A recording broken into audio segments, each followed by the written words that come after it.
Bueno, también hablamos en empresas familiares con Leonardo Centeno, hemos comentado mucho este tema en las últimas semanas, cuando hablamos de las dificultades que se pueden tener con respecto a la sucesión, el tema de manejo del dinero, cuando los dueños de las empresas, por ejemplo, no quieren soltar el control de las organizaciones. Esa conversación la tuvimos recientemente con Leonardo Centeno y aquí se las dejamos. Lo primero que hay que mencionar justo es que vamos a hablar de las sombras, a veces hablamos mucho de las luces, de las empresas familiares, pero principalmente de una empresa familiar que no ha buscado el orden, ¿ok? De una empresa familiar que no ha desarrollado prácticas ni estructuras de gobernanza corporativa, donde entonces los pecados y las sombras son más comunes de etiquetarlos.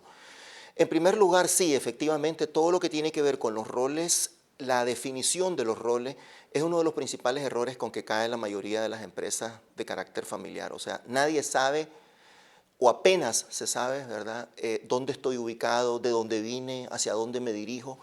Son 7 roles clásicos los que normalmente se dan en una empresa de carácter familiar cuando vos tenés aquellos 3 círculos que se unen, empresa, familia y propiedad.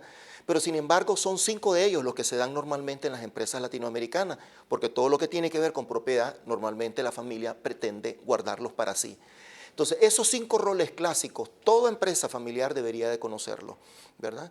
Y los roles son normalmente el familiar, que no está vinculado todavía con la empresa por X o Y razón, sea porque es joven, sea porque en la constitución de la empresa cuando se hizo no se le involucró. El otro es el trabajador de la empresa que no es familiar. El otro es el trabajador familiar que no es propietario. Por otro lado tenés el propietario familiar que no trabaja en la empresa, ¿verdad? Y por último tenés el que tiene los 3 roles, ¿verdad? Que es empresario, es miembro de la familia y es empleado de la empresa. Normalmente en este último caen el fundador o la fundadora y su pareja si es que los dos crearon el negocio, ¿verdad? Que son los que están en todo. Entonces la definición de los roles, saber dónde estoy ubicado, de dónde vengo y hacia dónde voy, más que para la generación fundadora es muy importante para la generación entrante. La generación fundadora y hasta dónde está, claro, necesita averiguarlo, necesita conocer estos 5 roles para darle el pase a la fundación, a la generación que está entrando. Esto es muy importante cuando la empresa está preparada para aplicar los principios de gobernanza corporativa, saber dónde estamos y hacia dónde nos dirigimos. Y todos estos aspectos de movilidad de parte de la familia propietaria dentro de su propio negocio, sean legales, propietarios legales o propietarios emocionales, debe de ser conversado con la familia misma. Y aquí tenemos otra de las situaciones, ¿verdad? Que en una empresa de carácter familiar que no ha aplicado principios de gobierno corporativo, vas a tener un fundador acaparador normalmente de las principales acciones de la empresa. ¿Por qué? Por falta de confianza, porque los roles de los sucesores no han quedado claros o de su pareja, entonces termina acaparando todo. Aparte de que viene de ser un emprendedor que nunca soltó el rol del emprendedor, que es la persona que termina haciendo todo dentro de la empresa. Entonces, cuando se aplican prácticas sanas de gobierno corporativo en una empresa, ese fundador, acaparador, empieza a entender que para que pueda haber continuidad dentro de la empresa, tiene que darle espacio a la siguiente generación. Ahora, no lo culpemos solo al fundador. A veces nosotros creemos que el fundador es el malo de la película. Definitivamente que es el mayor responsable para que la empresa pueda continuar, porque como decíamos antes, es el que tiene la mano sobre el mango de la puerta y es el que va a permitir que otros entren, otros no continúen.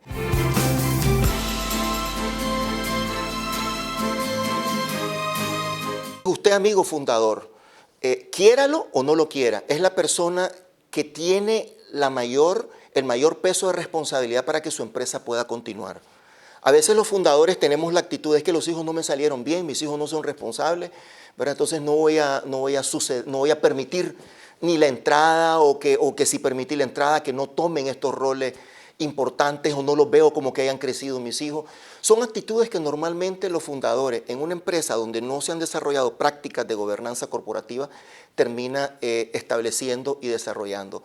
Al final de cuentas es una empresa que aunque tenga muchas ventas, que aunque tenga muchos colaboradores, que aunque pague puntualmente sus impuestos y otros beneficios, si este fundador no permite el paso de las subsiguientes generaciones, no va a poder continuar. No importa las bondades que esta empresa pueda tener.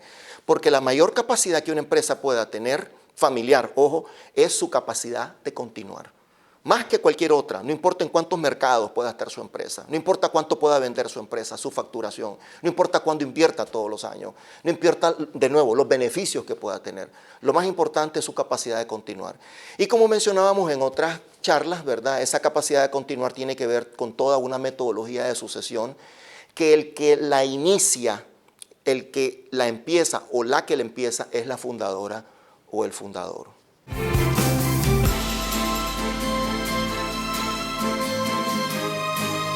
La verdad es que no hay nada finalizado, no hay nada final escrito sobre esto.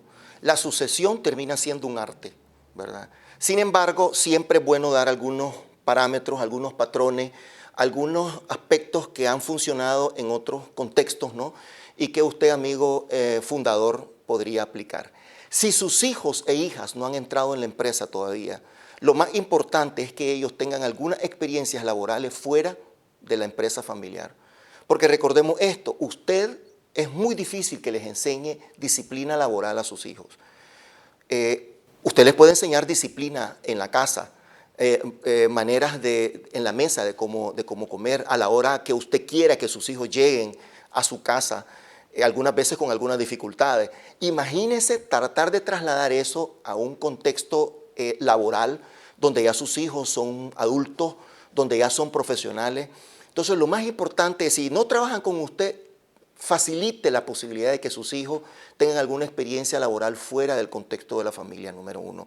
Ojalá tal vez en otro país donde puedan adquirir alguna experiencia internacional, número uno. Número dos, esa experiencia laboral, ojalá que la tengan en una empresa mucho más organizada que las que ustedes en este momento puedan tener como familia propietaria. Ojalá en una corporación, porque eso le va a permitir, una vez que el muchacho o la muchacha esté decidido a regresar a trabajar con la familia, su participación en la empresa va a ser mucho más rica, su participación va a ser de mucho apoyo para el crecimiento y desarrollo de la familia empresaria.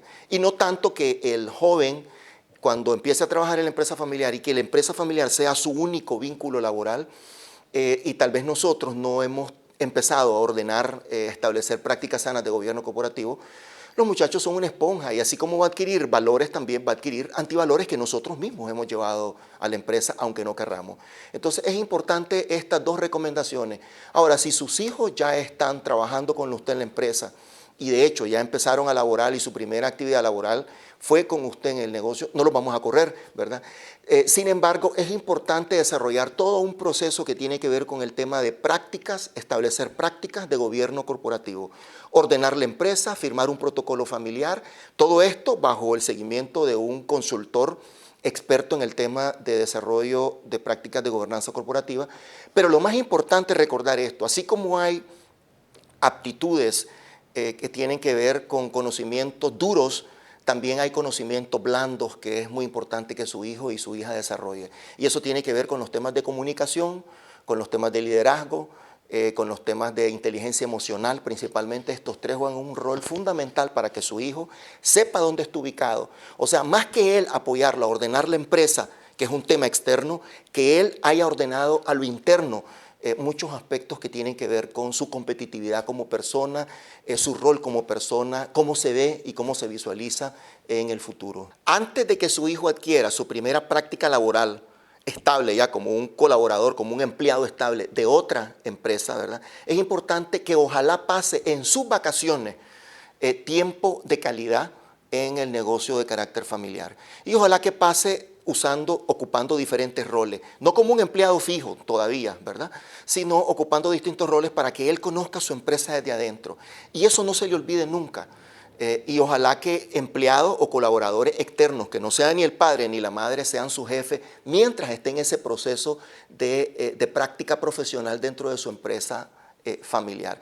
Pero recordar esto, ¿verdad? Su potencial como empleado competitivo laboral, es importante que lo tenga fuera del contexto de papá y mamá.